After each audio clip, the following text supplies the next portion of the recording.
For critical information ignored by the mainstream media, log on to davidicke.com/headlines now.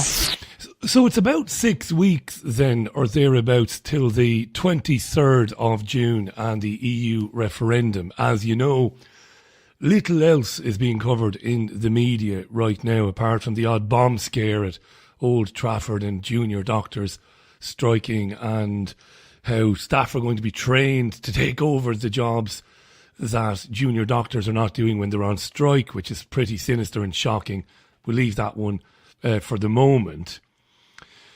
So I want to explore, and I've been thinking about this quite a lot, the Vote Leave team and how I've believed from the very beginning, and why I've believed from the very beginning, that the Vote Leave team were handpicked, obviously handpicked by the government, by those who want Britain to remain within the European Union and want to destroy the notion of sovereignty and sovereign nations and centralised power and push us ever closer into the realms of the one world government. And I've said this time and time again, who they chose and why they chose them to head up the Vote Leave team. And Boris Johnson, of course, the former mayor of London, somebody who was touted, for want of a better word, as the next leader of the Conservative Party. So 6 weeks to the referendum then. And yesterday, Britain's Chancellor of the Exchequer, the man allegedly in charge of the purse strings, allegedly because he isn't really, you're supposed to believe he is, but he isn't. He's been saying that Brexiteers, as they are being called now, Brexiteers, those who are campaigning to leave the European Union, and those who believe them within the wider public, Brexiteers and the wider public who believe them and want to leave, are basically conspiracy theorists.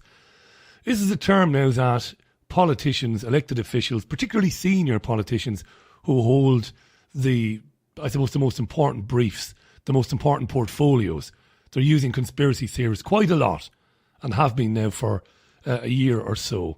This is Osborne saying that Brexiteers are conspiracy theorists. They say it is all a massive conspiracy. So that's everyone from Mark Carney to Christine Lagarde to Barack Obama to the entire editorial team at ITV to the staff at the IMF and the OECD to hundreds of economists to a majority of leaders of small, medium and large firms. They think they're all part of some global stitch-up to give misinformation to the British people.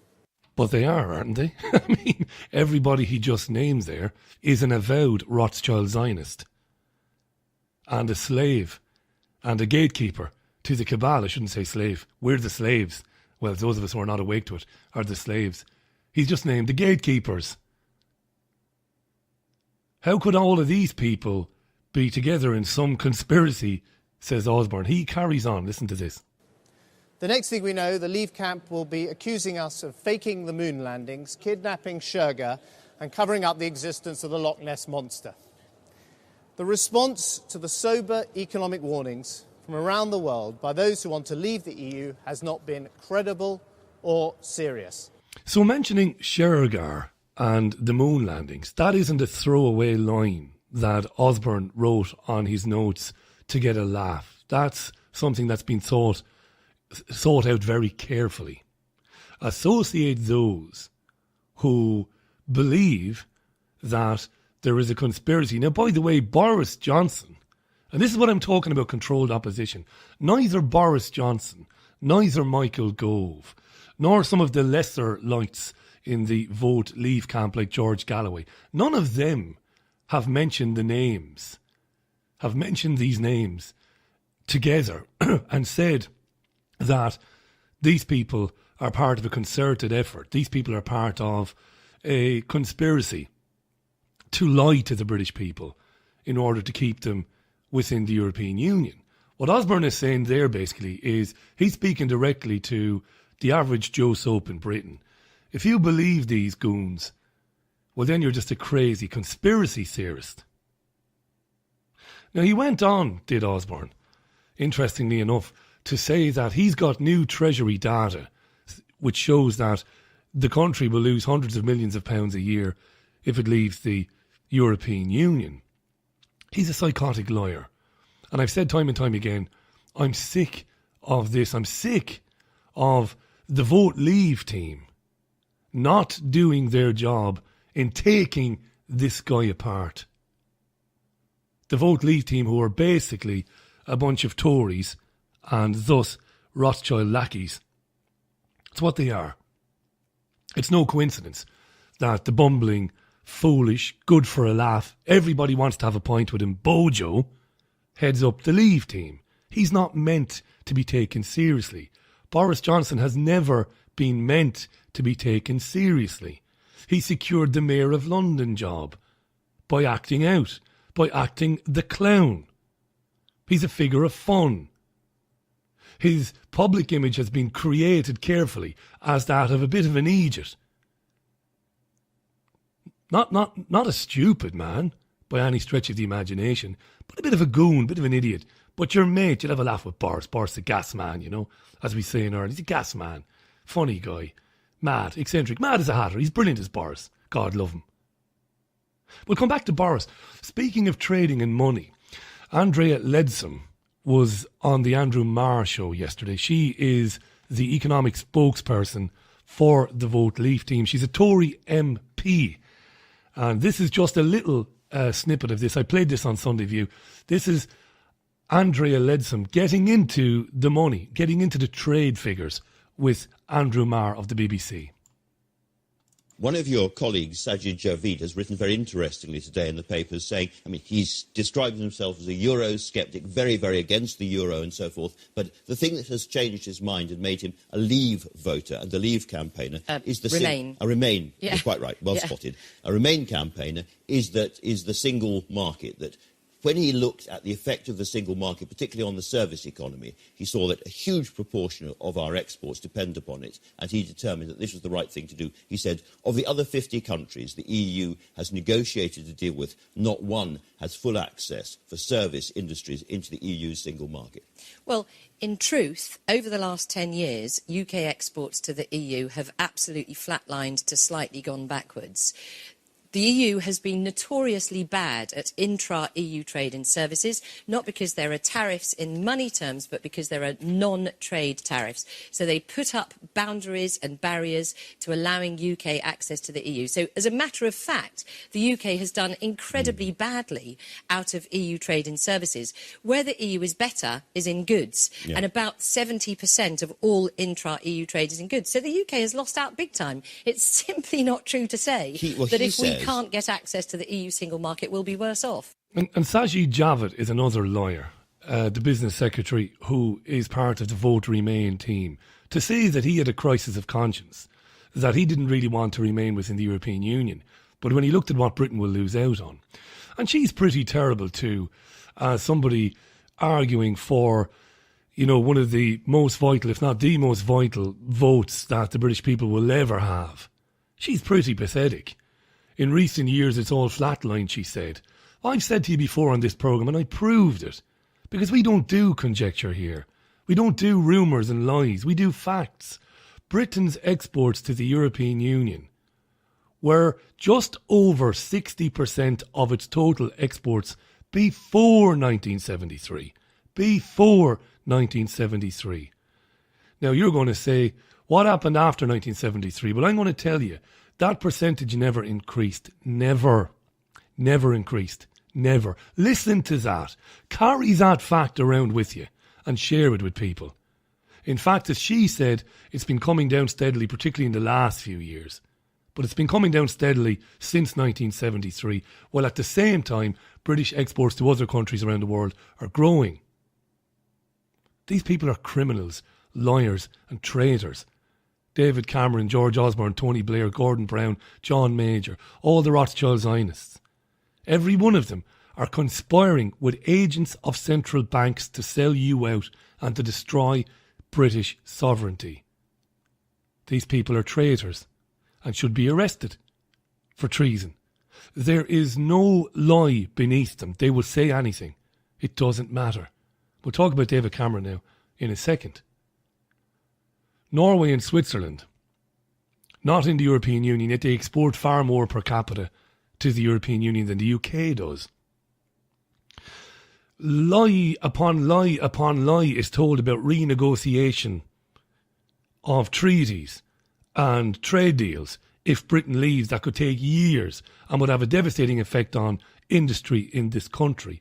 Lies. Lies, lies, lies, lies. Are you going to tell me that businesses around the European Union countries within the bloc who buy goods from the United Kingdom, goods they then sell to the people of their countries, of their towns, of their cities, are going to stop? No, they're not going to stop. I am coming to Boris Johnson in a minute. Why was Boris Johnson, Michael Gove, we'll come to Boris Johnson now, why were these people chosen to head up the Vote Leave team? I'll tell you why. Because they're not talking about what this is really all about. And I'm not going to bore you to death again about how the European Union was set up by the same people that funded the Nazis, who started 2 world wars, the globalists and the capitalists, the same people who tried to overthrow Roosevelt in 1933. I'm not going to bore you with all of that. What Johnson won't tell you is that this is all about bringing the Transatlantic Trade and Investment Partnership in. The globalists have waited for decades. After failing through 2 world wars, they've waited until the time was right. And the time was after the Lisbon and Nice treaties. The time was right not to further erode sovereignty in Europe, but to eliminate it. Bang, in comes the TTIP agreement. A free trade agreement which isn't a free trade agreement at all, with the US, between the European Union and the US. Britain must be within the European Union for this to be ratified. We've known for years that the Rothschilds, the Oppenheimers and the Warburgs and the 8 central banking cartel, real crime families of New York, have been running things. But TTIP will make it official. It will rubber stamp it. The central banks and the mega corporations will run everything. Why is Boris Johnson, George Galloway and Michael Gove not talking about that? I will tell you. Because they are presenting the illusion of opposition. The illusion. Listen to this. I spoke to you a few minutes ago about bumbling, fumbling, stuttering Boris Johnson, everybody's mate. He's a gas man. You'd love to meet him down the pub. This is Boris Johnson talking yesterday. Well, about the European Union and how it doesn't fit. Have a listen to this. When you look at the EU now, it reminds me, it makes me think, as I've just been walking around this wonderful factory, it makes me think of some badly designed undergarment that has now become too tight in some places, far too tight, far too constrictive, and dangerously loose in other places. Knickers to the pessimists, how about that? Knickers, let's say knickers to the pessimists, knickers to all those who talk Britain down, let's take back control of huge sums of money, take back control of immigration, take back control of our democracy, let's vote for freedom. He's a real card, isn't he? Real comedian. And I know that some of you will be listening to this saying now, you've got no sense of humour, Richie, whatsoever. Where's your sense of humour disappeared? There's nothing funny about that. You see, it's all a laugh and a joke to Boris. And that's the message, you see, and it isn't so subliminal. That's what Josephine and Joe Soap are getting. People who are not awake to what's going on. People who get all their news from Channel 4, from the BBC, Sky and the American news channels. They don't know what's going on. And on the one hand, they have Boris. He's a great, great mate, Boris. He's hilarious. But would you trust him to look after your house for a weekend? You probably wouldn't. God knows what he'd do. He's eccentric. He'd probably walk out the front door, forget to lock it. Whereas the Vote Remain guys, very serious. Appear to be dealing with facts all the time. They're not, of course, but they look and sound better when peddling their lies. Told you from the very beginning, they chose the opposition. It's laughable. Think about it. Why isn't Boris Johnson talking about what the European Union has done to fishing, to farming, to postal services and manufacturing in the United Kingdom? The European Union, by anybody's definition, regardless of your loyalty to the whole European Union project, regardless of what you think about it, the European Union has devastated fishing, farming, postal services and manufacturing in this country. Devastated them through regulations, through red tape and contribution costs. Why isn't Boris Johnson looking down the camera, dispensing with the stupid jokes and the fumbling and the stuttering, and talking about the fact that 120,000 jobs have gone in the last decade alone, wait for it my friend, in the fishery business in Britain, which has destroyed coastal communities. That's a fact. 120,000 jobs have gone in the last decade alone. I do believe David Icke has written in book after book after book that this has been one of the plans of the European Union all along. To decimate rural life, to decimate coastal life, to force people into super cities. All part of the plan. They're building them now in some parts of the world, these super cities. So 120,000 jobs, forget the super cities. Forget the driving people away from the land. 120,000 jobs gone, bang, gone in the fishery business because of the European Union. Think of that, 120,000 people. It's a massive city, isn't it? Nothing from BoJo the clown. And I was thinking as well yesterday, why no mention from BoJo the clown about the Commonwealth? Now, these guys don't miss an opportunity to wax lyrical about Her Majesty the Queen and her Nazi sympathiser husband. What's the Commonwealth got to do with anything, I hear you ask? Well, the United Kingdom lies at the heart of the Commonwealth, which is made up of 53 countries. And Britain trades with every one of them. It's one of the reasons why the United Kingdom, why its exports with countries outside the European Union have been growing steadily, while exports to countries within the bloc are going down. Nothing from BoJo the clown. London is the financial capital of the world, and Britain has the 6th largest economy in the world. There's no valid argument. There is no legitimate argument that can be made from a financial perspective anyway. From any perspective, but we're talking about finance. No argument can be made to say that Britain would be in trouble if it was to leave the European Union. It's a lie. And as I talk to you today, the Daily Mail, to their credit, we have lots of problems with the Daily Mail and its output, what it publishes, what it prints. They have an exclusive story in Tuesday's edition saying that David Cameron's, I'll read you the headline, exclusive: David Cameron's EU sham exposed. Leaked letter reveals the Prime Minister hatched anti-Brexit plot while telling voters he could campaign to leave. A pact between David Cameron and big business to scare Britain into staying in the EU was exposed last night. A leaked letter suggests the Prime Minister was plotting with a multinational firm on how to hammer home the Remain case while still claiming he was prepared to campaign to leave. He was telling the Commons that he ruled nothing out unless he won concessions from the European Union. He was in his default position. He was lying through his teeth, was the criminal. The murderous, barbarous, Rothschild Zionist-loving criminal David Cameron. Lunatic. FTSE 500 companies. That's who these guys answer to. And the FTSE 500 companies answer to the banking cartel in New York. And if you want to find out who they answer to, I suggest you read anything recent by David Icke, whether it be The Perception Deception, or go as far back as And the Truth Shall Set You Free. David's new book, Phantom Self.